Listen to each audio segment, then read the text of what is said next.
Ce programme vous est offert par Illico Cash.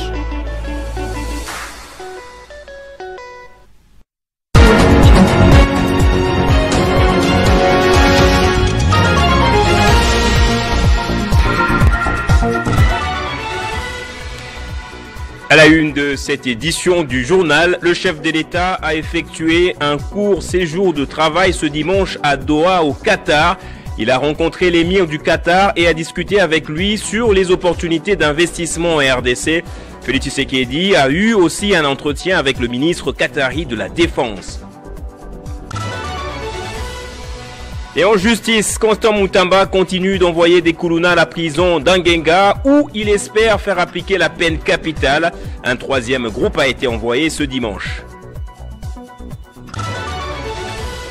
Et dans le Sud Kivu, le gouvernement provincial a à nouveau mis la main sur des trafiquants des minerais.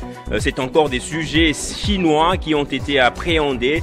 Ils étaient en possession des lingots d'or. Bonsoir à tous et bienvenue dans ce journal de dimanche. C'est une visite à la fois pour renforcer la relation bilatérale entre les deux pays et discuter sur les possibles investissements à faire en RDC. Le président de la République, Félix Tshisekedi, qui est arrivé ce dimanche matin à Doha, en a discuté donc avec l'émir du Qatar, Son Altesse Cheikh Tamim bin Hamad Al Thani.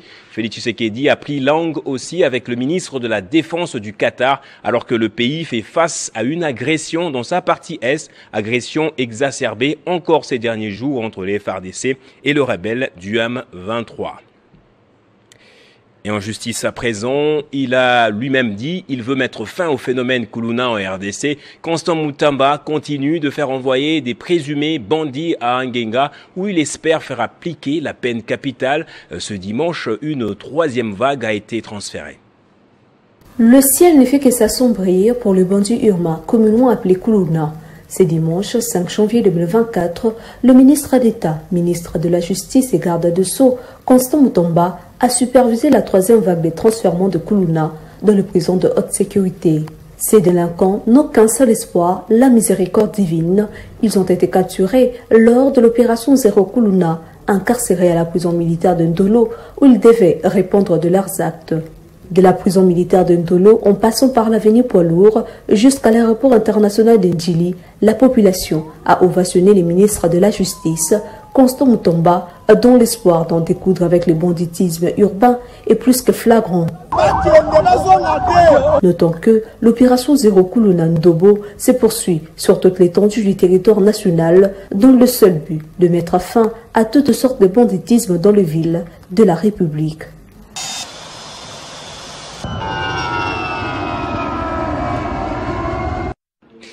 Et puis la ministre des Affaires sociales, Action humanitaire et solidarité nationale, Nathalie Aziza Mounana, est à Goma en prévision de la célébration de la journée mondiale du 6 janvier dédiée aux orphelins de guerre.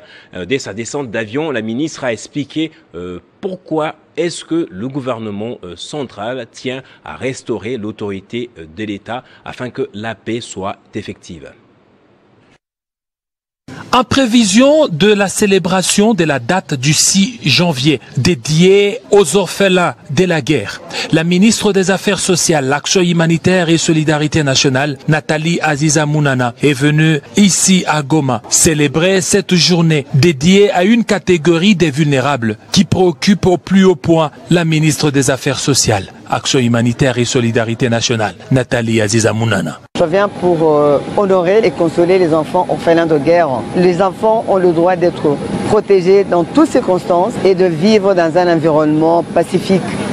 Et leur rappeler aussi que le gouvernement central est avec eux parce qu'ils ont un président qui a la main sur son cœur, ils ont un président compatissant, ils ont un président qui ne peut pas les oublier, ils ont une maman, Maman Judith Souminois, qui est la maman, le pilier des enfants du Congo et le socle de développement. C'est une de mes raisons que je suis là aujourd'hui et demain pour passer le 3 jours avec eux, les apporter un message de paix, un message d'espoir.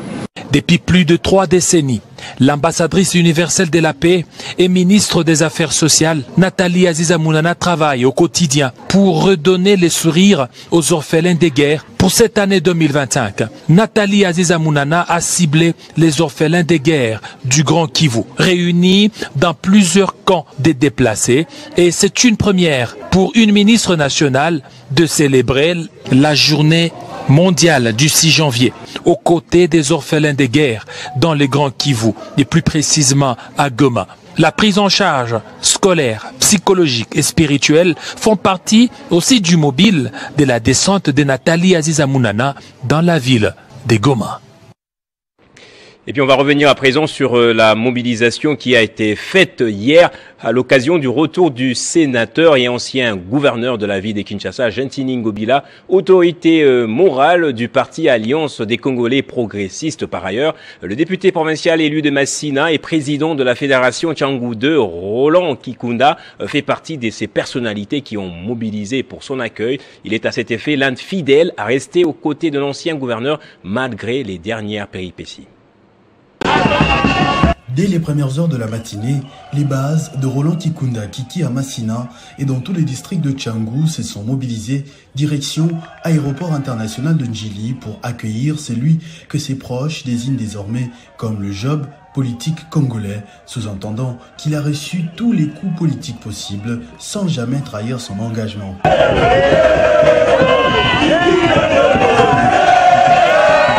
Parmi les fidèles des fidèles, Gentini Ngobila, gouverneur honoraire de la ville de Kinshasa et sénateur élu, peut compter sur son lieutenant Roland Kikunda Kiki. Fidèle à son autorité morale et son parti politique ACP, le député provincial de Massina a bien gardé la maison en passant depuis tout ce temps la bonne information en ce qui concerne le parti politique ACP, victime de calomnies, incompréhension et même de trahison dans l'opinion publique.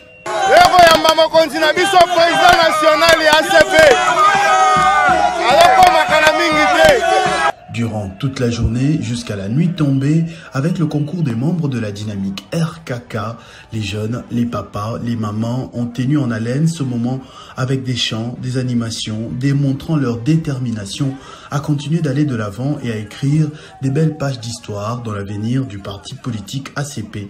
Cher Gentini Ngobila Mbaka, poids lourd sur la scène politique congolaise, ce parti qui a brillé lors des dernières élections générales dans le pays a son mot à dire quant à la suite des événements.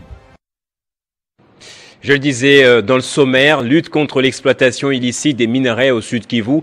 Le gouverneur de province, Jean-Jacques Pouroussi, a intercepté une importante cargaison des minerais et de l'argent, 10 lingots d'or et 400 000 $ en liquide en voie d'être transférés vers un pays étranger. 3 sujets chinois impliqués dans cette fraude ont été également arrêtés et présentés à la presse. Tels des agneaux, les yeux rivés sur le sol, ces 3 sujets chinois sont tombés dans les filets des autorités provinciales après une filature menée dans le cadre de l'opération d'élite contre le trafic illicite des minerais au sud Kivu. Ils sont pour implication dans l'exploitation illicite des minerais dans un site minier situé à Walungu. À leur côté, 2 militaires de l'armée qui sécurisaient les convois et des civils, notamment des chauffeurs et interprètes. Devant la presse, le gouverneur des provinces, le professeur Jean-Jacques Pouroussi Sadiki, avec à ses côtés le ministre provincial des Finances, Bernard Mouindo, ordonne à ces sujets chinois d'ouvrir leurs valises. Au terme des fouilles, et curieusement, rien de spécial ne sera trouvé. D'où le questionnement de savoir où est-ce qu'ils cacheraient de l'or qu'ils exportent frauduleusement vers l'étranger. La réponse sera alors trouvée ici, dans ces véhicules. La découverte est impressionnante, 10 lingots d'or et 400 000 $ américains cachés aux portières du véhicule en partance de Walungu pour Bukavu avant de traverser les frontières congolaises de manière frauduleuse.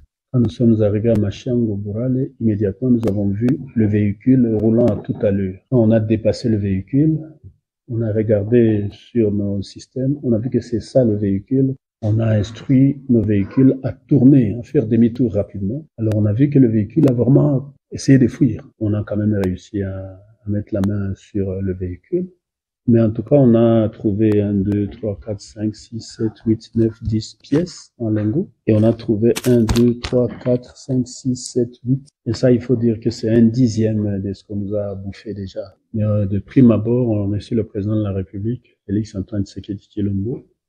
Nous pensons que la construction de la province du Sud Kivu, elle est possible. Et nous devons y arriver avec les ressources disponibles. Et donc, tant qu'on sera là-bas, à la tête de cette province, croyez-nous, on va pas laisser faire. On va accepter, tant qu'on a le soutien du président de la République, la population que vous êtes, on va rien laisser passer. Et donc ça, c'est la richesse de la population du Sud Kivu. Et nous sommes déterminés à aller jusqu'au bout. Parce que ma société, ma vie, Narudi, ainsi de suite. Et ma copie agra, la service yote, terriblement corrompu. La preuve. Le Sud Kivu a eu la chance d'avoir cet homme, le professeur Jean-Jacques Porosi Sadiki, gouverneur des provinces, qui, au-delà du charisme politique, sa capacité à résister à la corruption et surtout à ne pas céder aux intimidations ou encore à la pression, s'est approprié la vision du président de la République, Félix-Antoine Tshisekedi, qui veut que les ressources du pays soient profitables à la population. Multimillionnaire. Voilà. Nous, le chef de l'État nous a dit, je vous envoie là-bas, j'ai confiance en vous, il ne faut pas lâcher. Il ne faut rien céder, rien lâcher. Cette scène intervient quelques semaines après un autre scandale impliquant 17 sujets chinois arrêtés toujours à Walungu dans les mêmes circonstances. Malheureusement, 13 d'entre eux seront libérés plus tard pour des raisons jusque-là inavouées et à l'insu de l'autorité provinciale. En sport à présent, la 59e édition de la Coupe du Congo a changé de nom. Elle a été baptisée la Coupe du Président. L'annonce a été faite le samedi par la Fédération congolaise de football association lors d'une conférence de presse. Cette année, elle est mise sous le parrainage du chef de l'État avec comme thème la paix et de la solidarité nationale en mémoire de ce qui se passe dans l'Est du pays. Lancée officiellement ce week-end à Kinshasa, cette Coupe du Congo va consacrer son vainqueur le 30 juin 2025. Et l'édition est ouverte à tous les clubs professionnels tout comme amateurs.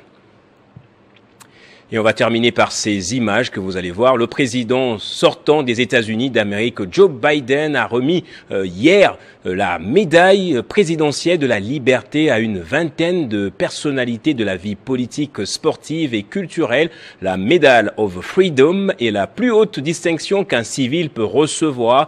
Alors, les choix de certaines personnalités cette année est sans aucun doute un message qu'elle interprète dans tous les sens les médias internationaux. Les images vont apparaître tout à l'heure là. George Soros notamment, que vous allez voir, 94 ans, gros donateur du Parti démocrate, le couturier Ralph Lauren, l'acteur Denzel Washington, Hillary Clinton. Ils sont au total 19 personnalités.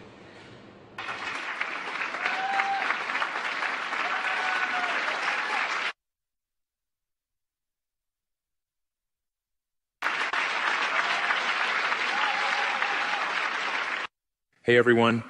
He has composed anthems to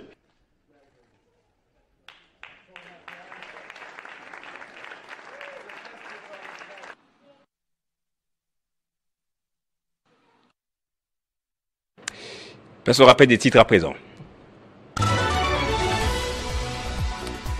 Le chef de l'État a effectué un court séjour de travail à Doha, au Qatar. Il a rencontré l'émir du Qatar et a discuté avec lui sur les opportunités d'investissement en RDC.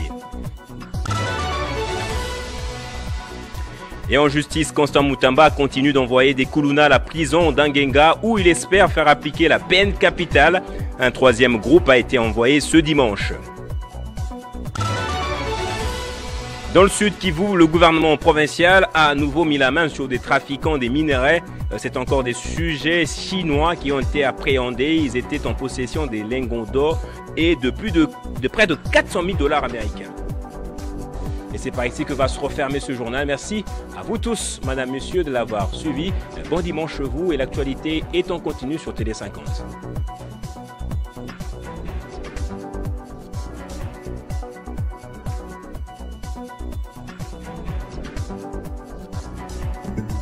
Retrouvez toute l'actualité en continu sur www.tele50.cd. Ce programme vous a été offert par Illico Illico Cash.